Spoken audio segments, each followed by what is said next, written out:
This debate is over. If you are still debating with yourself or with your team whether or not you need to show up, you're in trouble. So I'm going to spare you the trouble about whether you should be debating a personal branding profile. Don't even talk about that. It's embarrassing. Now, this is something I had to get over. I don't have anything important to say.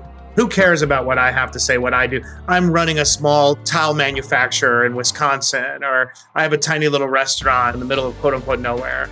That is the number one thing I think that holds people back. I talk about this in my book, Burn the Boats, that we all have proprietary insights.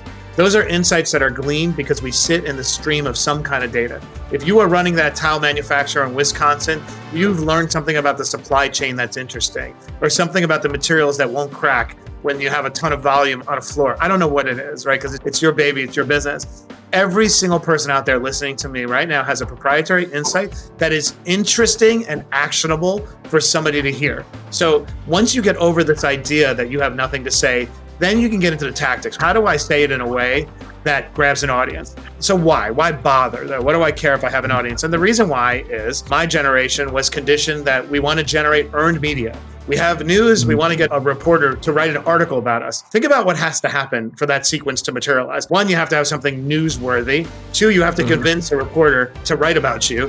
Three, you have to convince the editor to actually publish it. And four, you have to make sure people see it.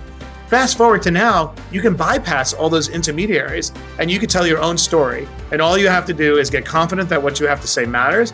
Two, learn the tactics about how to say it, which platform. And three, commit to it. If you do that, then you begin to develop a sense of community and audience. So I say to anyone out there still debating it, you're missing an enormous opportunity. And I guarantee you, you're spending money or energy figuring out other ways to get your story across, your business in front of consumers. Why wouldn't you do the one that's in your control?